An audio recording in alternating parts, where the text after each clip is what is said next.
After George Floyd's murder in March of 2020, we saw companies around this country clamoring to add new personnel to their rosters. And many of the folks that were being diversity, inclusion, and equity specialists, folks who were supposed to come into these companies and help them diversify their workforce, their portfolios, and overall to have a more diverse workplace.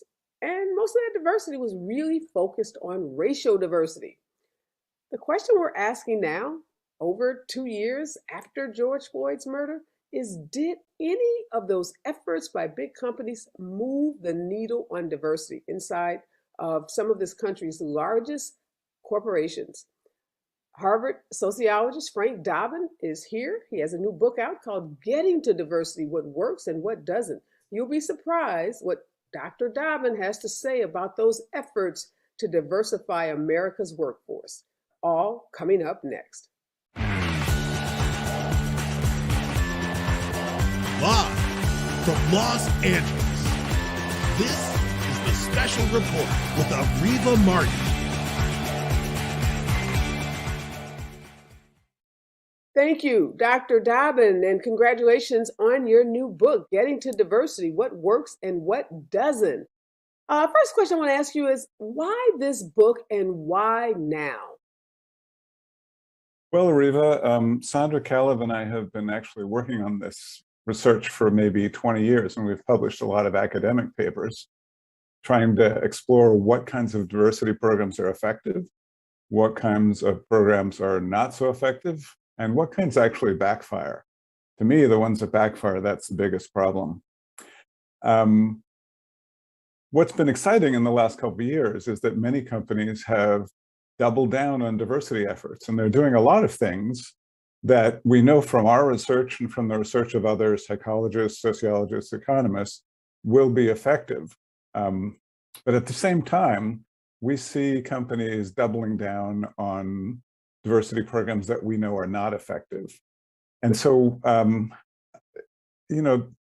so we rushed, we had this book in the works, but we rushed to try to get it out quickly because we both felt that so many companies are trying new things, and there's so much evidence about what's effective and what isn't. And often, because that evidence was published in kind of obscure academic journals mostly, companies just didn't know what the research said. So we wanted to get it out while companies are still in the midst of making new programs, changing things up.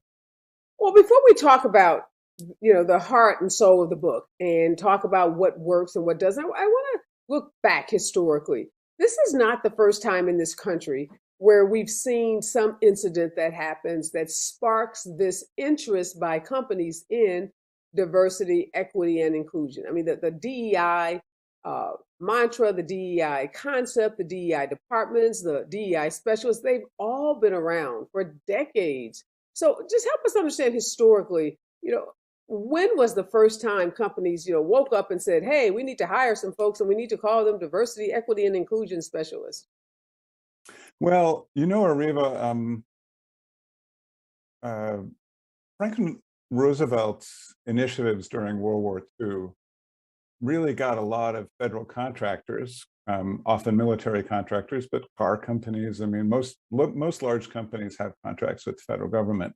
Got them thinking that they had to change things, because Roosevelt said, if you are a military contractor or any kind of federal contractor, you can't discriminate on the basis of race. And that was new. It was perfectly legal to discriminate on the basis of race.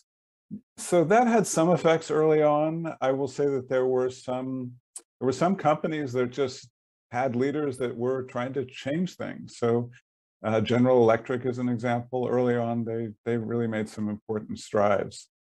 So you say World War II, you're talking back in the 1940s or 50s? Yeah, 1940s, yeah. So companies started to do things. So but a lot of that fell away in the 50s, and it was really the early 60s when things started to change. Companies started to do more. Okay, so I'm just trying to get us a starting date. So started to be talked about in the 40s, but really we saw more significant action in the 60s. So let's use the 1960s as our starting point. So that brings us 1960 to 2000, that's 40 years, add 20, we're talking 60 years plus, give or take, of work around diversity, equity, and inclusion. And if you look at the numbers today of the number of African Americans, Latin Americans, Asian Americans who occupy C-suites in major companies across this country, the numbers are horrible, absolutely abysmal.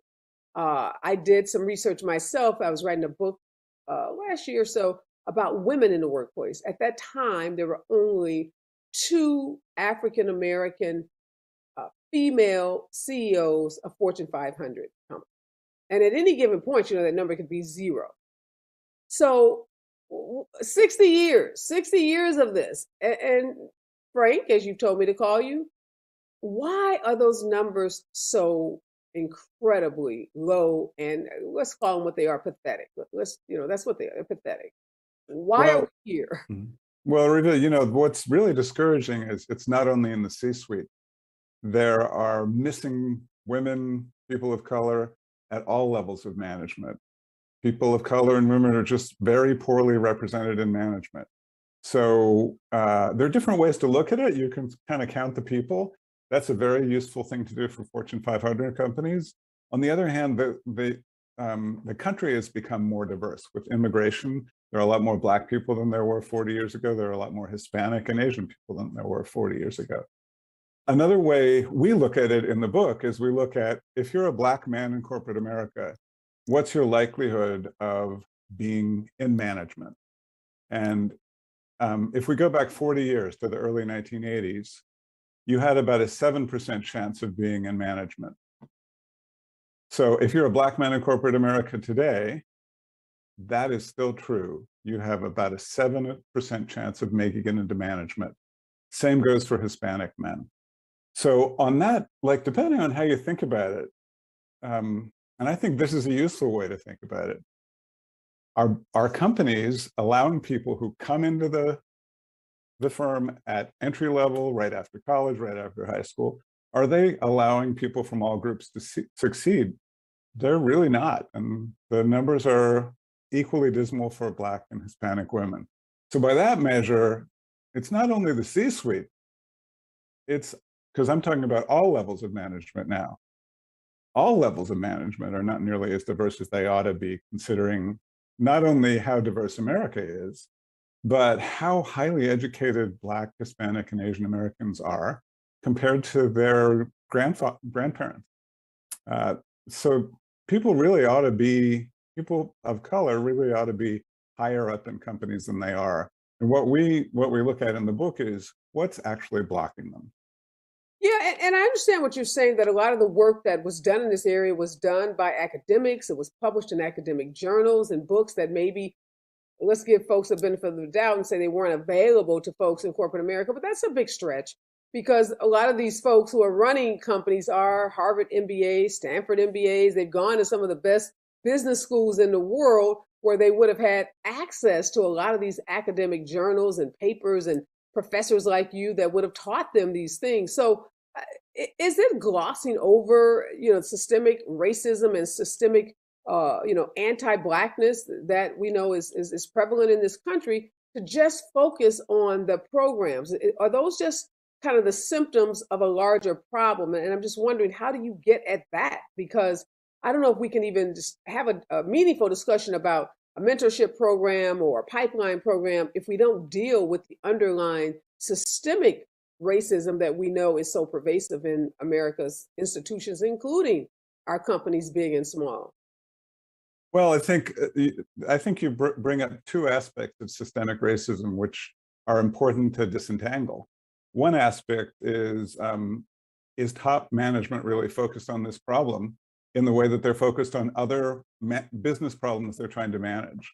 And the fact is, because it's been going on for a long time, a lot of top managers just they can't be bothered. They don't have the time for it, or they will say, look, I supported, even top managers with best intentions will say, I supported this program 10 years ago, this one 5 years ago, this one last year, nothing's changed. This is something that is just intractable. We just can't change it.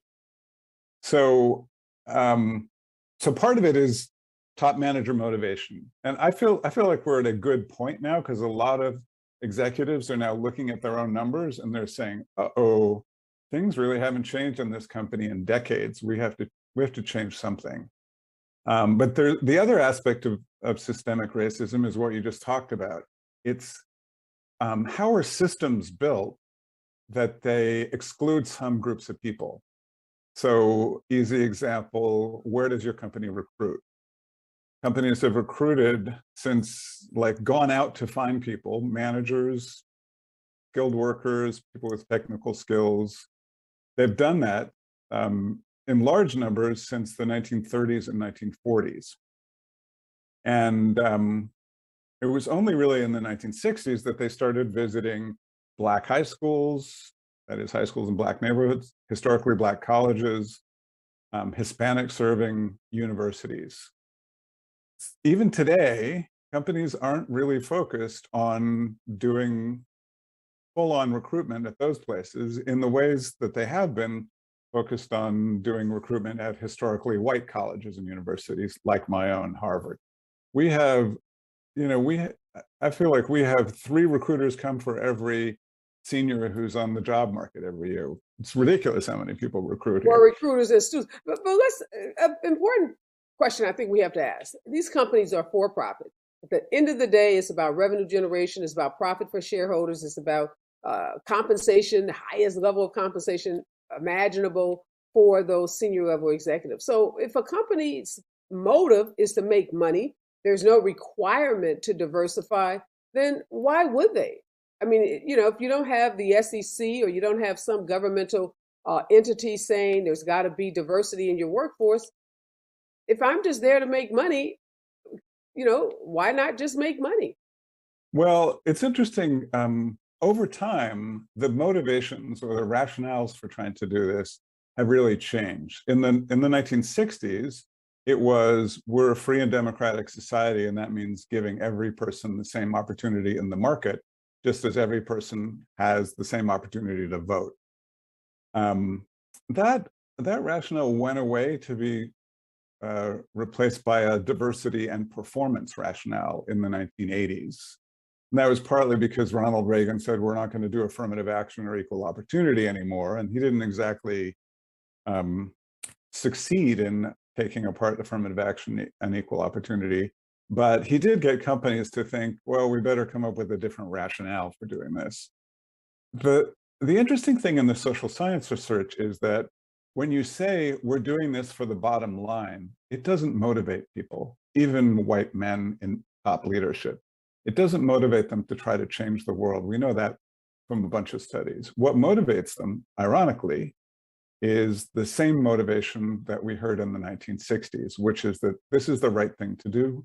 We're a democratic society, and social justice requires that we give everyone an opportunity. And that means that companies have to give everyone an opportunity in the marketplace, because that's where the public market is. That's where people make their livings. It's no longer on their own little farms. Yeah, I guess my problem with that, Frank, is what we know is that most people don't think of the world as having an expanding pie. They think of a zero-sum game, that if I give you something, i.e. power or money or position, that means there's less of that power, money, or position for me. And so to say that, the motivation is going to be we live in a democracy and, social justice issues dictate that we make, decisions that are fair and just across the board. I can't believe that that's motivating anyone, because we do know that folks, are concerned about their power and their position and their money. And we have seen in this country over the last decade, and particularly the last 5 years, this fear amongst mostly white males, of the shrinking of whiteness, of the growing of the brown, Black population in this country, and a fear that those dynamics, those demographic shifts are harmful to them.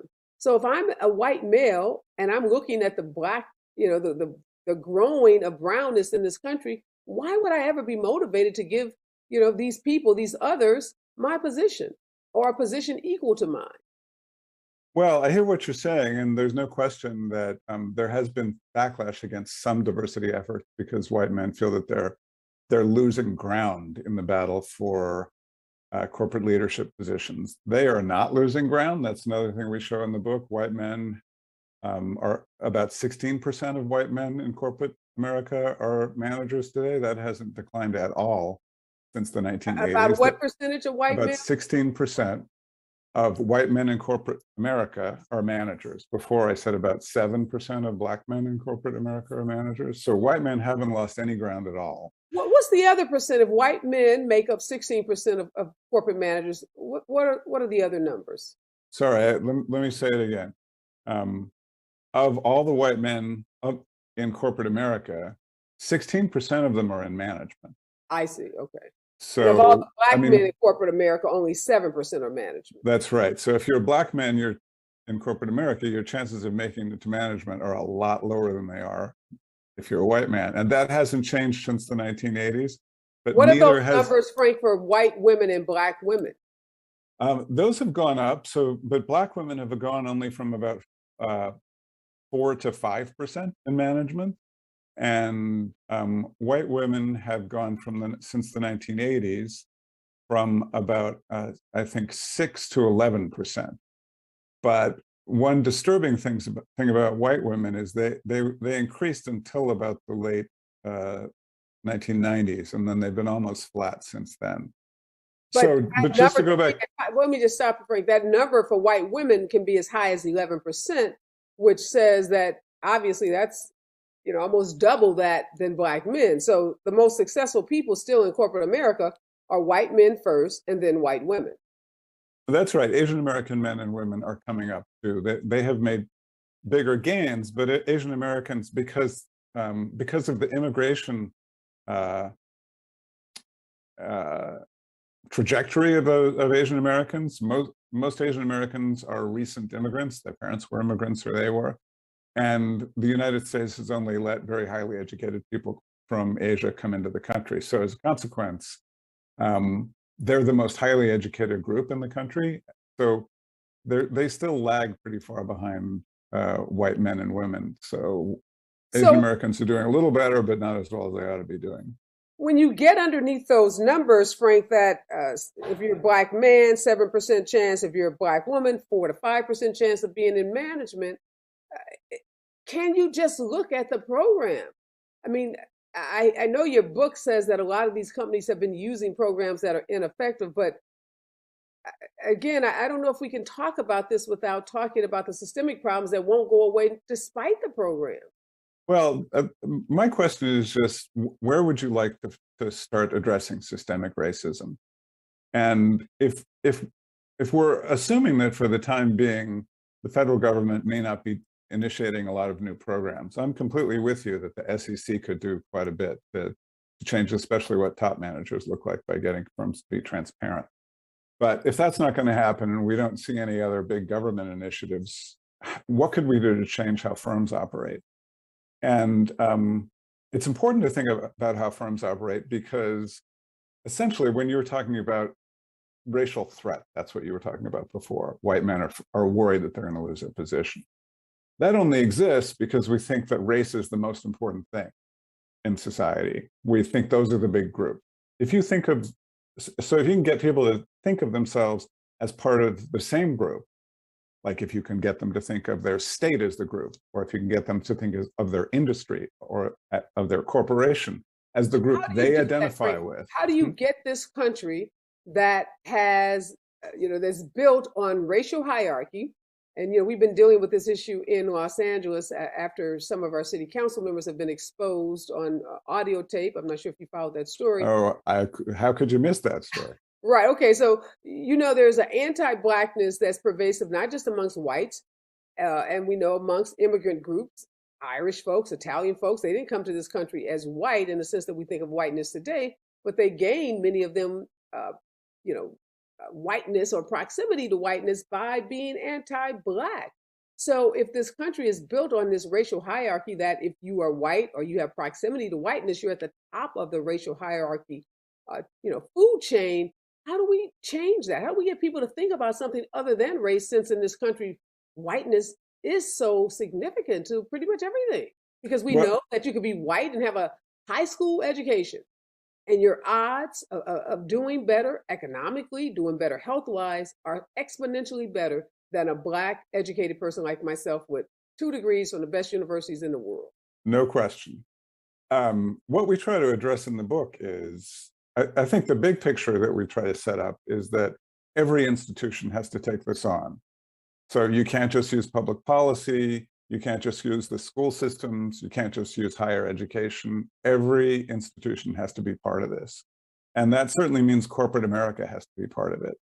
And so we do see a lot of leadership in corporate America where executives are saying, we're not doing well enough, we admit it, and we're going to try to change. And one thing they're doing, for example, is many companies, since the murder of George Floyd in 2020, have agreed to publicize their data in pretty fine-grained detail about who's making it into what kinds of jobs, and repeat that every year so everyone can see if they're making progress.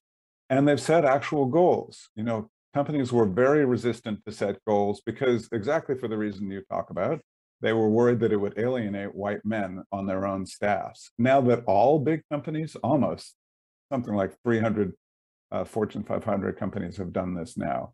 Now that so many companies are doing this, you don't have to worry about alienating your white men on staff because everybody's doing it. So, What and are some of the companies, name some, Frank, that have made this pledge and then are doing it in a transparent and comprehensive way? well, Coca-Cola has done it. A lot of the big banks have done it. A lot of the tech companies have done it, Google and Facebook. It's exciting to see all these big companies start to say, we're going to set targets and we're going to show you if we achieve them. Now, I'm not saying that's going to change everything, but I do think that leadership is now more on board than they had been for a long time. And I think this, you know, this may be a fleeting moment. It's not the first time that leadership has said, we want to change things. So our argument is not that this can address all of systemic racism.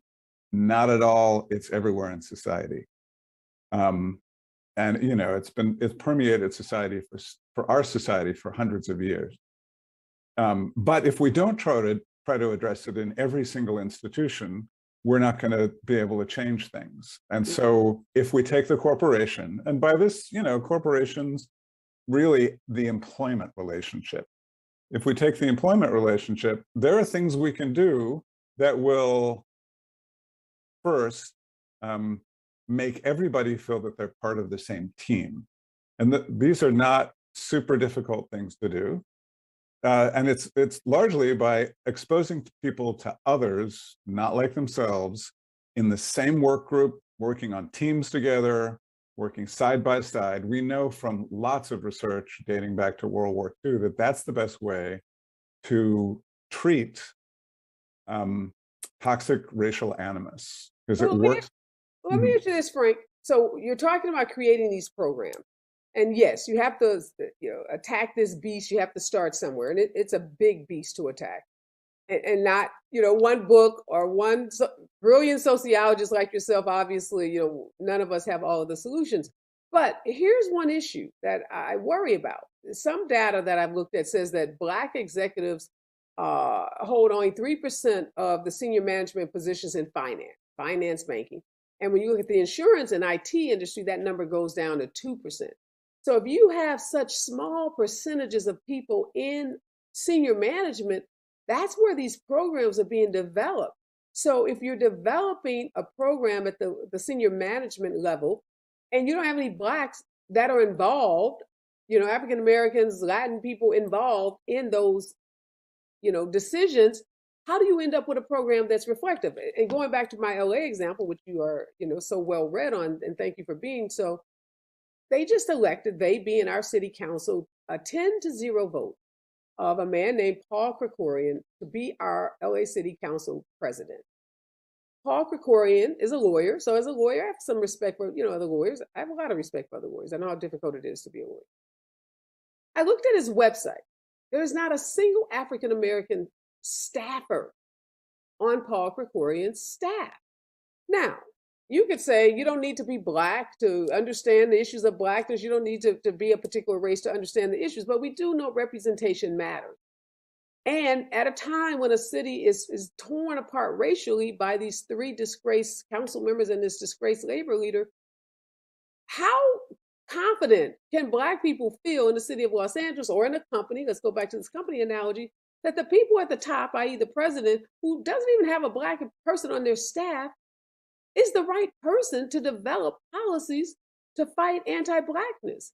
So, in this company analogy, if you have a company where only, you have a few, if any, African Americans in senior positions, how confident am I going to be as a new employee or a mid-level employee on your team that you're going to develop a program that addresses my needs when I'm not even represented in the room? The saying is, if you're, not at the table, you're on the menu. So I couldn't agree more. And I'm sorry, go ahead. No, go ahead. Couldn't agree more. And I didn't know that about Krikorian, but that's terrible news. I'm sorry to hear it. Wow, the LA City Council has enough problems without introducing that. So I'll just say two things about that. One, people of color, women have to be at the table. They have to be in decision-making positions. And that has to start now. So on that, the way to do that is to have the decisions about what these programmatic changes should look like, not made by the CEO, not made by a team of 4 top people in the company, but made by a task force that brings people from different parts of the company together, leaders, and but a task force has to include people of color, of course, and it has to include women. Brings people together. They look at the data. They look at things like retention data by different groups, recruitment data by different groups, who's getting mentoring, who's getting promotions. Any company that has a HR information system, somebody can program that and print it out in half an hour. They look at that every quarter. They brainstorm for solutions. Of course, these are people who have faced the problems themselves, as long as the committee is diverse. They've seen the blockages in their own careers and the careers of their friends. And they're also people who know how the career system works, so that they know how you might change things to make sure that you, for example, retain Black employees. They'll understand why retention might be low if they see low retention. And then these people go back to their departments and make sure that the solutions get put into place. So that seems, so for one, what I just described is what I'm calling a task force. It's not how every company does a task force. Sometimes, as you say, they have 4, 6 white men at the top making the decisions, which is not the way to do it. But this kind of task force is hugely effective. It is the single most effective diversity program we've examined. And we've examined 70 diversity programs. We've examined everything that companies do in the name of diversity. So that's one thing you have to do. I think you have to get people of color involved in that way, women. But the other thing you have to do is you have to make white men do their share of the work, because these problems. What do you mean by that, Frank? So this system was not built by people of color. It was built by white people. And the things that are wrong with it were decided by white people. Now, they might not have been decided by the white people who are currently in charge, but I feel like and here I will point you to another book if you haven't had her on. She's terrific. Adia Wingfield. She's at Washington University in St. Louis. And the book is called Flatlining. And it's about the healthcare industry. And she makes just a fascinating argument with in-depth interviews with lots of people in the healthcare industry, where she shows the very explicit racism they face on the job. But then she also shows, and the toll that takes on them.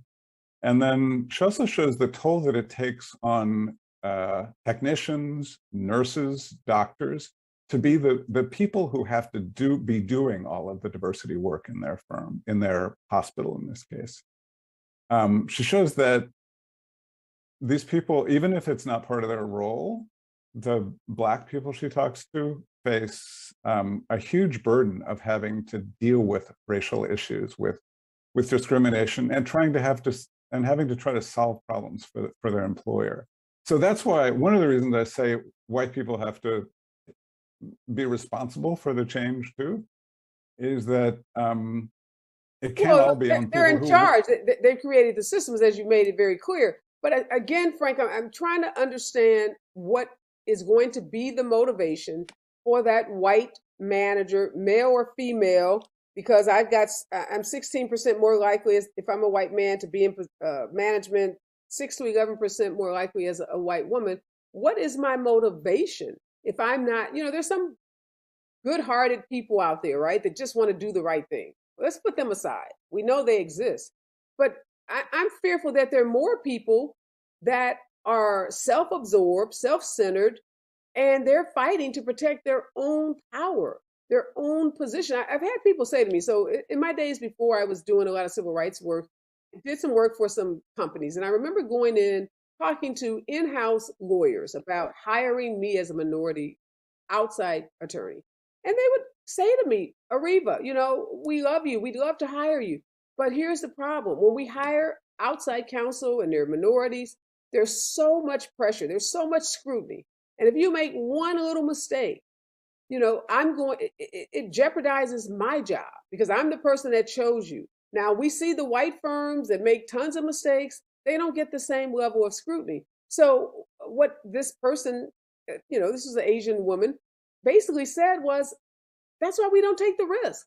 That's why we don't do it. That's why we don't bring in more outside counsel. Even though I'm a Harvard trained lawyer and I could be that partner at the corporate law firm, I choose not to be. So my skill set is the same, but because I'm not in that white firm, there's a certain amount of risk associated with hiring me. And it's a risk that, quite frankly, these inside folks don't want to, bear because it could mean their own jobs, their own financial security. So I'm still trying to get at what is going to be the motivation beyond just the do-gooder. Well, first, I'm very sorry to hear that you experienced that, but I'm not surprised because it's such a common experience, especially for Black and Hispanic and Asian American professionals and people in domains that are almost entirely white. And Rosabeth Kanter, who's at the business school here at Harvard, wrote a book in the 70s called Men and Women of the Corporation, where she showed the toll that being a token takes on people. The extra scrutiny they face, the expectations of failure, the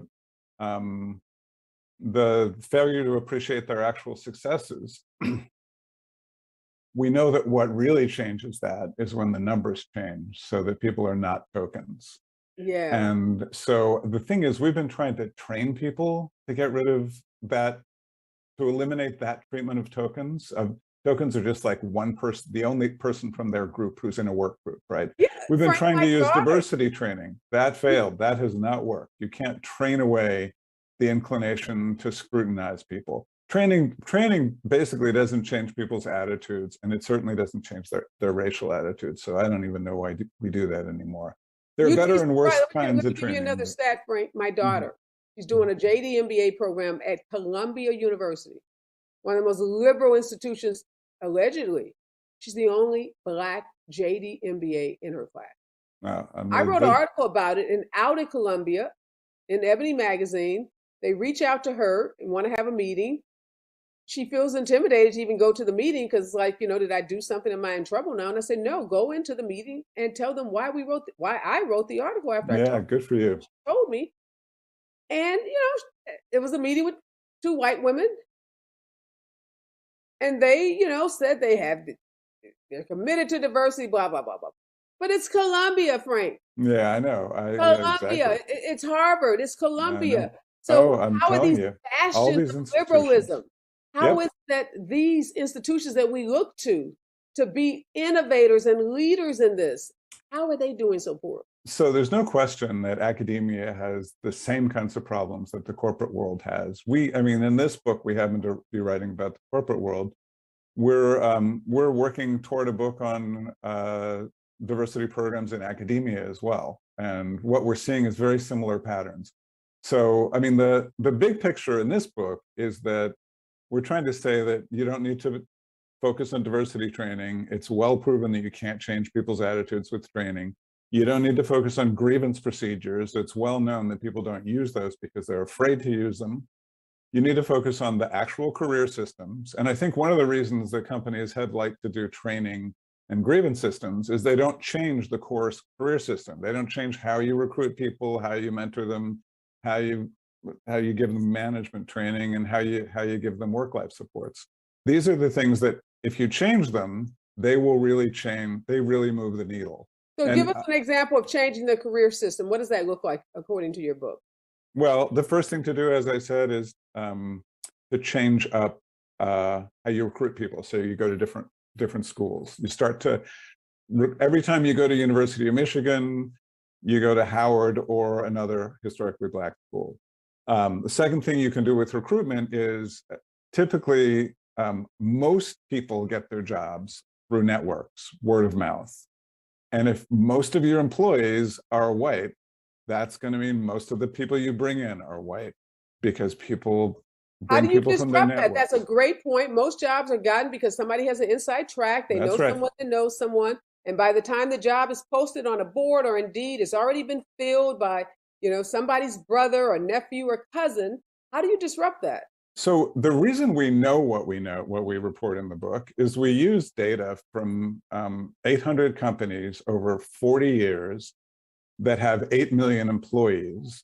And we annually track what happens to their employment of managers in the years, all the years after they make a change. So we look at two things here that are important to changing the word of mouth system. First, you have to create a formal employee referral system, and you have to advertise every job through that system and ask every employee to refer people. The problem with the old boy referral system is it's only the top 6 executives who are referring their cousins and nephews and golf club members. They're doing most of the referrals. You need to get people. Almost all organizations have Black people somewhere, Hispanic people somewhere, Asian American people somewhere. And if you can tap their network, that's hugely effective. The other thing that works really well is to combine that with using employee resource groups or identity groups. Like most big companies have groups for Black employees. They're self-organized, so they take different structures, LGBTQ, Asian American, sometimes usually there's a women's group. So when these groups get involved in both the college recruitment and trying to stimulate employee referrals, there are huge increases in Black, Hispanic, Asian American women and men in management. And Okay, they are let's stop you, sustained. Frank. I hate to be the naysayer on this, but I've had my lived experiences, my goodness, are getting in the way. So the same daughter, well, I have 2 daughters at Columbia Law School. They do their 1L jobs at big corporate law firms in New York. The number of Black summer associates and partners in those firms today is worse than it was when I was a 1L student leaving Harvard, going to work in New York at Cravath, Swaine and Moore. The numbers are worse. So I guarantee you they don't have the kind of task force that I described. I guarantee you that they don't have a dedicated recruitment system to try to bring I want to in get to this Black and brown recruitment. people. I want to get to the recruitment. Mhm. Many of the students that were working with my daughters in these summer programs were from Howard. They were from other law schools that had, larger African American law student populations. But if I'm a first-year student or coming into a law firm and I don't see any partners, I don't see any senior associates, it doesn't matter where you recruit if the firms aren't retaining and promoting. You can go and get every Black student at every HBCU across this country. Bring them into firms, and then they look at the top, they're churned out. Can I make a third point about this? Yes. So law firms and corporations also have to do mid-career lateral recruitment. They have to do targeted recruitment of people of color, because otherwise, when they lose people, they're going to hire people through their network, and they'll lose the people you've just described who maybe came in as first-year associates. They'll lose them before they come up for partner, and they'll bring in lateral white people. So no question, firms have to be very attentive to recruitment at every stage of the career process, and they also have to change how they determine what the eligibility requirements are. Because if you want a corporate law, if you want somebody in corporate law who is Black and a woman who's mid-career, there are very few because of the problems in our career system. But you are the prime example. There are so many Black women in America who are lawyers who are underemployed. I mean, you're not underemployed because you're an amazing entrepreneur, but there are plenty of Black women Yeah, lawyers in they're America who are definitely. underemployed and who could perfectly well move into a corporate law job tomorrow. Okay, Frank. So that's how they recruit. But what are they going to do to retain and promote? Because it's not enough if you're bringing in a huge class, whether it's lawyers or financial people or tech folks, and you lose them in year 2, year 3, year 4, year 5. So you're on this never ending treadmill, which is what we see in those firms. Because I told my daughters they have hired hundreds, if not thousands, of Black lawyers have gone through those Oh doors my since the God. time that I was going through those doors, and none of them are there. The legal profession is terrible. I mean, Well, you already said academia is terrible. I mean, every Legal sector is professional is terrible. terrible. As you point out, there's systemic racism everywhere, but the legal sector is actually worse than academia, if you can It's pretty believe bad. that. It's bad. And It's and we, horrible. they're very similar because you get people who get higher degrees. You get a JD or a PhD, and universities and law firms hire these people, but then 1, 2, 3 years in, they're gone. They've gone somewhere else because they got no mentoring, for Yeah, and they instance. see So no that prospect of success. they I'm see getting to nobody like themselves. I'm getting near the end, Frank. And we got to end on something positive because we can't have a show where we just, rail on everything that's bad in our country. So tell us what's good. What companies are getting it right? Because we do want to lift up those companies that have figured out they've gotten your book, hopefully, and they're putting it to practice. So who's getting it right around diversity? Well, I would say a lot of companies across different sectors are getting it right. We could talk about Deloitte got it right for women a long time ago in the 1990s. They made a real difference, and that difference has been sustained. But I think what's the key to the key solutions in the book are not necessarily what company is an exemplar, but what kinds of systems work. And so a formal mentoring system that gets everybody a mentor, that works super well. A formal recruitment system that brings all kinds of people in, that works really well. Management training systems or skill training systems in law, training in particular fields of law, that has to be open to everybody.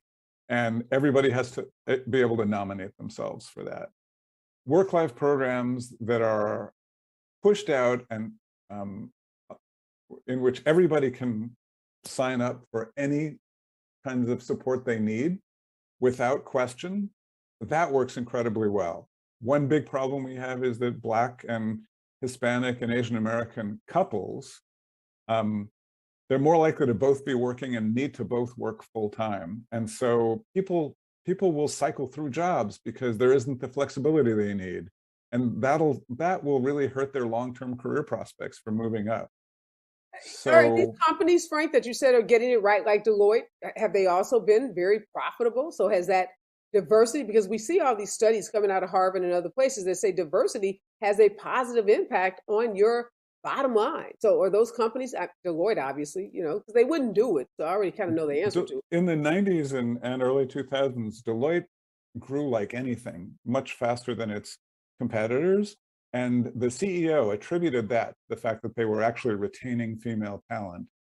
Half of the world is female, and they weren't retaining people at the partner level. So there's no question that firms that get this right, because they staunch the hemorrhaging of people of color and white women, they're retaining talent, lower turnover costs, lower recruitment costs. And you know what? A firm that really gets this right, they turn the employees who they've managed to keep on into champions for the firm. into committed workers. And that's worth more than anything in this environment today. Yeah, I want to add to your point about mentors. I'm thinking of a friend of mine who worked at the largest investment bank in the world. And they went after George Floyd, invested a lot in diversity and equity training. They brought in, these big speakers, these New York Times bestselling authors. They were paying them $50,000, $100,000 to give a, hour speech. They were, just throwing money at these folks. And they created one of these programs. And the programs don't work unless the mentor, one, is in a position of power, and two, the people are going to go to bat for the people they're mentoring. My Couldn't friend agree ended up more. leaving the firm because his mentor, he was going up for a promotion. He had all the experience. He had the right resume, done everything right. His mentor would not go to bat for him to get the job. The job went to a white woman or an Asian woman. And he left, and he said the program was BS in his opinion because they gave him the guy, and then the guy wouldn't be a champion for him. So in these companies, when you create these programs, make sure the people, one, want to do it, and they're going to be passionate about it and committed to doing it, and then give the people some power, because I don't need a mentor to talk to me. I need a mentor that's going to be in those rooms advocating for my higher pay, for my promotion, for better working conditions. You don't want people just in the rooms who are going to take on the characteristics of the folks that have already been in the room. And you can't always force a mentor, even if they volunteer to do it and say they're on board. You can't always force them to do the kind of sponsorship that your friend didn't get. But there are ways to strategically solve that problem. For example, you can give everybody a mentoring network, and in that network of 3, they will hopefully find somebody who will be their sponsor. Or you can rotate mentors, so after a year you get somebody else. But there's no question that companies have to really pay attention to what's happening in their mentoring systems to make sure that they're working. And that's true. That's a general principle when it comes to recruitment, mentoring, when it comes to looking at how layoffs are done, when it comes to management training, when it comes to work-life support. These are all parts of the career system that disadvantage women and people of color systematically. They embody systematic racism and sexism, but they are fixable. And what we see is that, and because we look at the effects of these of changes in these programs over 40 years, and we see that when companies institute serious changes, like in how their mentoring works or how their training program works, they see not blips of 1 or 2 years like you would see with recruitment, and then the people leave because they're not being sponsored and mentored. We see that 20 years later, they still have significantly more Black people than their competitors did, for example, significantly more Asian American women than their competitors did. So we see that if companies that make the kinds of changes that we outline in the book, and all the changes, this is all data driven. We didn't start with big preconceptions about what would work and what didn't. We just explored the data, and then we tell the stories of a lot of people in the book, because data alone don't convey the gist. Just as you have brought to light important sociological points with stories about your daughters and your friends. Yeah. Last question for you, Frank. This book seems like the best book ever for anyone that's in a position of power in their company and can change some of these programs, can go back to their companies and say, look, let's get rid of all these things that, empirically don't work. And let's start using some of these programs that, based on the data, do work. But who else should buy this book other than a corporate manager, a corporate executive? Who else is this book for? We tried to write it for anybody who works in corporate America, because if you're not in a position to change the system, take your friend at the law firm who didn't have a sponsor, or take your daughters in law school. If you're not in a position to change the system, reading the book will give you an understanding of what systemic racism is in a company and where there are problems. And the same problems we see in companies, we see in academia, we see in law firms. So they'll give you an understanding of why, for example, most diversity trainings aren't ever going to work, and what what you could do within your own organization to try to bring about changes that would actually cause sustained differences in the life outcomes of people. Yeah, I think that's a great point. So you don't have to be in a position right now to, in your company where you're making those decisions, but understanding the system is important for everyone. Everyone that works in any company, any organization, whether it's for profit, nonprofit, understanding these systems, because who knows, one day you might be in a position where you're called upon to develop some of these programs, and you definitely want to have an understanding of how to do it in the best and most effective way. I hope the corporate folks that read this book that are spending all that money on these diversity trainings, and no offenses to these folks, so many of them are my friends. I don't want to put them out of business, but I do hope that companies start to use that money more wisely and looking at ways that are effective in not just recruiting, but retaining minoritized populations. Because, like I said, I've just watched hundreds, if not thousands, of well-qualified folks, go into companies and just be churned out. And there's no reason, and many of these women and men should be in C-suite. We should not have, what is it, Walgreens, and what's the other company that has an African-American CEO? I'm not going to think of it right now, but there are two Fortune 500 companies that have Black women. Rosalind Brewer, I know, is at Walgreens. And my production staff should be looking for this name so I can tell Frank who this other woman is. I should know, but I'm not remembering it either right now.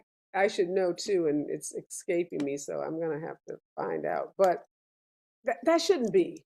I mean, it should be the case that there are hundreds, if not thousands, of Black women, Latin women, and Asian women who are running these companies, and that's not true. And we're never going to get there until we address some of these issues that you've just talked about, and your book illuminates so incredibly well. Okay, now we know it's Ursula Burns. Burns, wow. But Ursula Burns is no longer a CEO. She's no longer there. Yeah. Yeah, I think it's the Sana Brown Duckett. Is she the CEO of TIAA? I think she is. So I think though her and Rosalind Brewer, I think, are the only two in C-suites at this moment, which is pretty. Yeah, it's the Sunda Brown Duckett. She's president of Secure Retirements Focused Investment Solutions, TIAA. But I think what you're seeing at the top is just it's the tip of the iceberg, and the iceberg is underneath the water. In the mid-levels of management, there are just not enough people of color either, not enough white women either. And in the long run, we will be disadvantaged in international competition as a country if we shut so many people out. Because if you look at Northern European countries, they're not very diverse in terms of race and ethnicity, but they're becoming more diverse, and women are much more likely to be in full-time careers for their entire lives, for example. So I feel like we're gonna lose out. Yeah, well, Jamie Dimon, we know at JP Morgan Chase, was one of the mentors for the Sunda, and we talked about that mentorship and how important it is. So it matters. Having someone obviously as powerful as Jamie be your mentor made a huge difference in her career trajectory, and now for her to be sitting in the C-suite at the top job at a company like TIAA. So all right, companies, the assignment, you got the game plan. Now let's get to work. Thanks so much, Frank, for joining me this morning. Thank you for writing this incredibly important book. Again, it's not just for corporate executives, for anyone who works in any kind of job, and anyone that is an entrepreneur like myself, because those folks like me that run companies have to make sure we are creating systems that promote equity and diversity throughout our companies, not just at mid-level management or entry-level jobs, but at the highest levels of our companies. Good luck getting to diversity, what works and what doesn't. Frank, best of luck on your book tour. Thanks so much for having me, Areva. All right, I want to thank Frank Dobbin for joining me. Make sure you pick up a copy of his book, Getting to Diversity. As he said, and as we've talked about this morning, it doesn't matter if you're not currently in a position at your company where you are constructing diversity programs, or you are designing recruitment programs or retention programs. Everyone should understand what Frank's research says about programs that are successful and those that are a complete waste of time and money. Boy, this issue of diversity is so huge, whether we're talking about our fractured city council here in Los Angeles or the fact that there are only 2 Black women sitting as CEOs of Fortune 500 companies. This country has so much work to do around the issue of race. I'm so encouraged because I was at an event this week with our vice president, and she is always reminding us that the fight for justice is a continuous and continuing fight. It's never, it's never going to be over, and it's not won in one generation. And yes, folks marched in the 50s, they marched in the 60s, they marched in the 70s, and we're still in these streets marching. And that's what it's going to take for us to get to full equality in this country. So the key is not to grow weary. All of my justice warriors out there, all of my freedom fighters, don't grow weary. Yes, the world is complex. Yes, it's crazy. And yes, the headlines sometimes can be overwhelming and scary. But we are making progress, even though it feels sometimes like it's so incremental. Progress is progress. Those are my words to live by.